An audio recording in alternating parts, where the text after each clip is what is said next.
Semangat pagi kalian semuanya, apa kabarnya hari ini?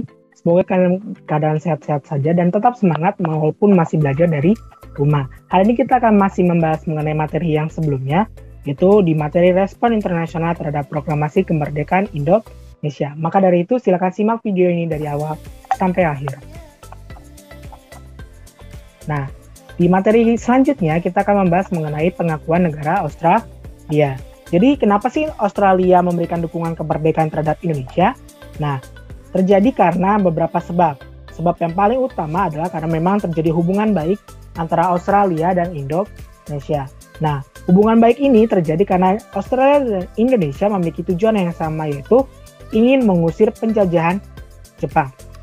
Nah, hubungan baik ini terjadi juga dimulai ketika dahulu banyak para buruh kapal dan perwira kapal dari Indonesia yang dibawa Belanda ke Australia. Nah, para pekerja Indonesia ini kemudian berhubungan kontak dengan asosiasi pekerja di sana yang bernama Seamen Union in Sydney. Nah, asosiasi tersebut ternyata terkejut melihat diskriminasi yang terjadi antara buruh kapal dan perwira kapal. Nah, di situ juga asosiasi memberitahu pekerja Indonesia bahwa mereka selama di Australia memiliki hak-hak yang dihormati sebagai pekerja, serta memiliki hak untuk protes ketika ada segala sesuatu yang tidak sesuai. Nah, diskriminasi yang terjadi adalah karena buruh kapal bekerja di lingkungan yang jelek dan gajinya sangat minim. Berbanding terbalik dengan para perwira kapal yang memiliki gaji layak seperti orang Eropa dan kerja di lingkungan yang bagus. Nah, proses pengakuannya itu dari pertama yaitu peran tawanan Belanda yang berkebangsaan Indonesia yang dibawa ke Australia. Nah, para tawanan tersebut memberitahu maksud dan tujuan Belanda datang ke Australia. Jadi kapal-kapal Belanda ini datang ke Australia disiapkan untuk membawa senjata dan amunisi untuk menggempur Indonesia. Nah, laporan ini diinformasikan ke salah satu buruh yang bekerja di pelabuhan. Akhirnya nanti informasi ini diteruskan kepada Queensland Trades and Labour Council dan Waterside Workers Federation atau WWF. Nah, setelah terjadi itu, akhirnya nanti terjadi yang namanya peristiwa Black Armada. Jadi peristiwa Black Armada ini dimulai ketika buruh pelabuhan asal Indonesia di pemukiman Wolomolo mendengar kabar tentang proklamasi kemerdekaan Indonesia. Nah, salah seorang buruh kapal Belanda yang bernama Tukliwon, dia ini orang Indonesia, berumur 20 tahun pada saat itu menyampaikan bahwa Indonesia itu sudah merdeka kepada rekan-rekannya. Nah, dari sana mereka berjanji untuk memberikan dukungan kemerdekaan Indonesia dari Australia. Nah, setelah nanti rakyat Indonesia melakukan pendukungan terhadap kemerdekaan Indonesia di Australia, nanti akhirnya pemerintah Indonesia pun melakukan diplomasi juga. Nah, yang dilakukan oleh Sultan Syahrir pada 1945. Jadi kunjungan Sultan Syahrir ini dilakukan karena Australia mendukung Republik Indonesia dengan aksi pemboikotan yang dilakukan buruh di Australia. Nah, Sultan Syahrir juga berpidato kepada masyarakat Australia yang mengatakan Australia adalah teman dari Indonesia. Selain itu juga, Sultan Syahrir membicarakan kesuksesan Australia memukul mundur Jepang di wilayah Pasifik pada Perang Dunia II. Nah, selain itu juga terjadi aksi selanjutnya yaitu dalam mendukung proklamasi kemerdekaan Indonesia. Aksi selanjutnya adalah aksi pemboikotan terhadap 6 kapal Belanda di Pelabuhan Brisbane tanggal 24 September 1945. Nah, aksi pemboikotan ini terjadi karena peran dari organisasi Indonesia Political Exile Association yang menghimbau serikat buruh untuk melancarkan pemboikotan terhadap semua kapal Belanda. Nah, selain dari organisasi-organisasi itu, ada juga organisasi lainnya, khususnya organisasi peranakan Indonesia atau organisasi orang-orang Indonesia yang ada di Australia, yaitu CENKIM. Jadi CENKIM ini adalah organisasi yang didirikan di Australia oleh para tokoh politik yang pernah diasingkan Belanda ke Boven di Gul di wilayah Papua. Jadi di zaman dahulu, khususnya di masa pergerakan nasional, ketika ada orang-orang Indonesia yang berselisih paham dengan orang-orang Belanda atau tidak setuju atau bersifat non-kooperatif terhadap Belanda, terjadi sebuah hukuman. Nah, hukumannya ini nanti biasanya mereka diasingkan ke wilayah yang jauh dari wilayah asalnya. Nah, Chen Kim ini melakukan berbagai macam pergerakan-pergerakan. Nah, pergerakan di aksi sebelum 1945, aksi yang dilakukan oleh Chen Kim ini adalah turun ke jalan besar di Melbourne dengan berteriak Long Life the Republic of Indonesia, atau artinya adalah Hidup Republik Indonesia. Nah, aksi ini juga ternyata didukung dan diikuti oleh tentara Australia. Nah, aksi setelah 1945 adalah anggota dari Chen Kim, khususnya yaitu bernama Muhammad Bondan, mendengar berita tentang Belanda yang melanggar perjanjian Linggarjati dan melakukan agresi militer yang pertama. Nah, dari situ istri dari Muhammad Bondan ini yaitu bernama Molly. Molly ini adalah warga negara Australia. Akhirnya menulis ulang berita tentang melanggarnya Belanda terhadap perjanjian Linggarjati dan melakukan agresi militer 1. Nah, berita tersebut ditulis dalam bahasa Inggris dan nanti mereka disebarkan ke pers Australia. Dan nanti berita tersebut tersebar ke seluruh Australia dan akhirnya Australia pun membawa isu atau permasalahan Indonesia dan Belanda ini ke Perserikatan Bangsa-Bangsa. Nah, apa saja peranan dari Australia? Jadi peranan dari Australia yang pertama adalah inisiatif Partai Komunis Australia atau ACP.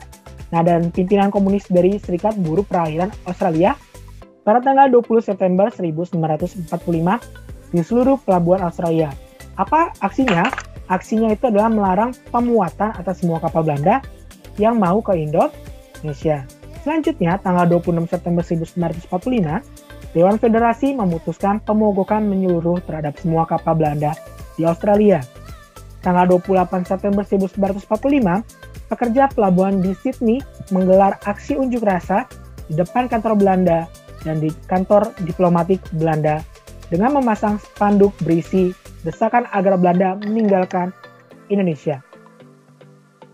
Selanjutnya, di Oktober 1945, Australia memfasilitasi kembalinya lebih dari 1.400 para tawanan perang Belanda asal Indonesia yang ada di Australia untuk kembali ke tanah air dengan menggunakan kapal kargo dari pelabuhan Sydney.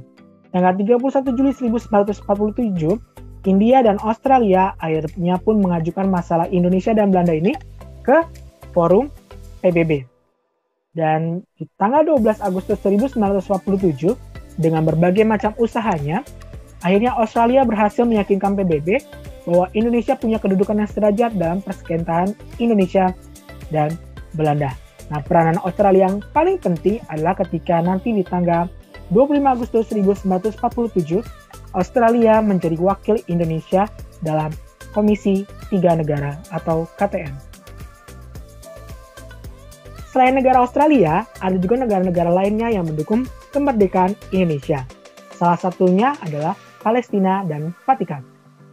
Bagaimana peran dukungan dari Palestina? Nah, Palestina diketahui merupakan negara yang pertama dalam mendukung kemerdekaan Indonesia.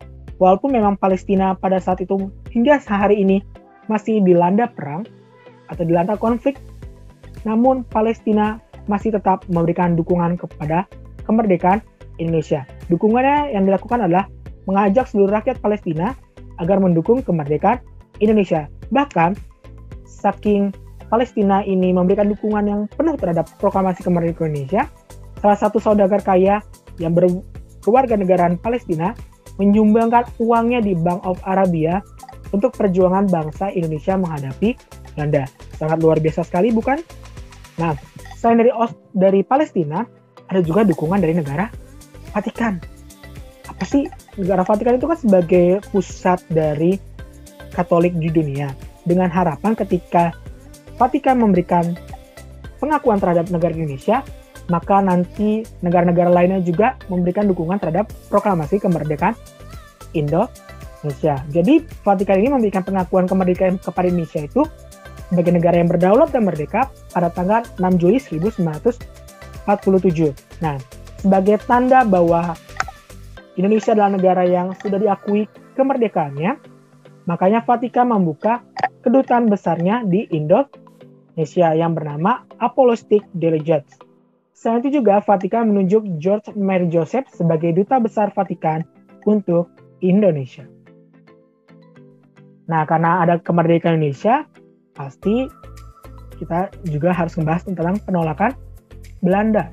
Nah, karena Indonesia memproklamasikan kemerdekaan pada 17 Agustus 1945, Belanda nggak mau mengakui kemerdekaan Indonesia karena ada masih ingin menguasai Indonesia. Akhirnya nanti Belanda berupaya kembali ke Indonesia dengan membonceng kedatangan pasukan sekutu. Sekutu ini tujuannya hanya untuk melucuti atau memulangkan orang-orang Jepang kembali ke negaranya. Tapi Belanda juga ikut-ikutan datang dengan sekutu, tapi beda tujuan. Kalau sekutu pengennya mengembalikan Jepang ke negara asalnya, Belanda pengennya kembali menguasai Indonesia. Nah, untuk menguasai Indonesia, maka Belanda melakukan berbagai macam upaya. Upaya yang pertama adalah mendirikan Netherlands Indies Civil Administration atau NICA, yaitu pemerintahan sipil yang ada di Hindia Belanda.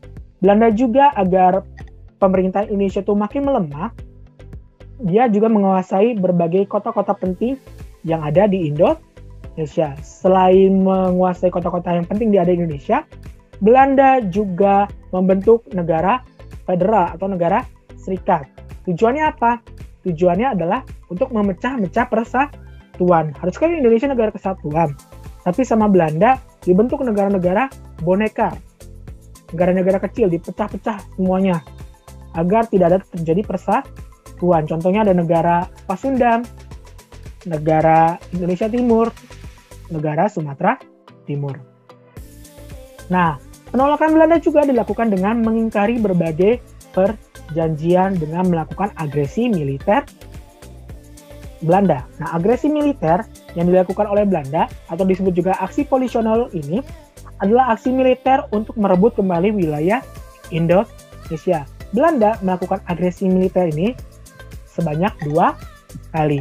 Yang pertama adalah agresi militer 1, yaitu bernama Operasi Produk atau Operasi Produk. Bahasa Belandanya Operasi Produk, bahasa Indonesia Operasi Produk. Nah, agresi militer pertama ini tujuannya adalah untuk menduduki wilayah terpenting secara ekonomis dan juga sebagai bentuk melanggar perjanjian Linggar Jati. Nah, karena agresi militer pertama ini, ternyata Belanda masih belum puas nih. Masih ingin menguasai Indonesia lebih luas lagi. Akhirnya nanti Belanda melakukan aksi yang kedua yang bernama Operasi Kraai atau Operasi Gagak. Agresi militer Belanda yang kedua ini adalah upaya untuk membinasakan Republik dan sebagai bentuk melanggar perjanjian Renville. Seperti itu. Baiklah, sekian dari saya. Semoga materi pada hari ini dapat bermanfaat bagi kalian semua. Nah, jangan lupa videonya di-like, di-subscribe, dan jangan lupa memberikan komentar, nama, dan kelas sebagai tanda bahwa kalian sudah menyimak video ini dari awal sampai akhir. Setelah kalian menyimak video ini, jangan lupa juga absen, dan jangan lupa juga untuk mengerjakan kuis sebagai tanda seberapa jauh pemahaman kalian tentang materi ini. Terima kasih atas perhatiannya. Sampai jumpa di video berikutnya. Dadah!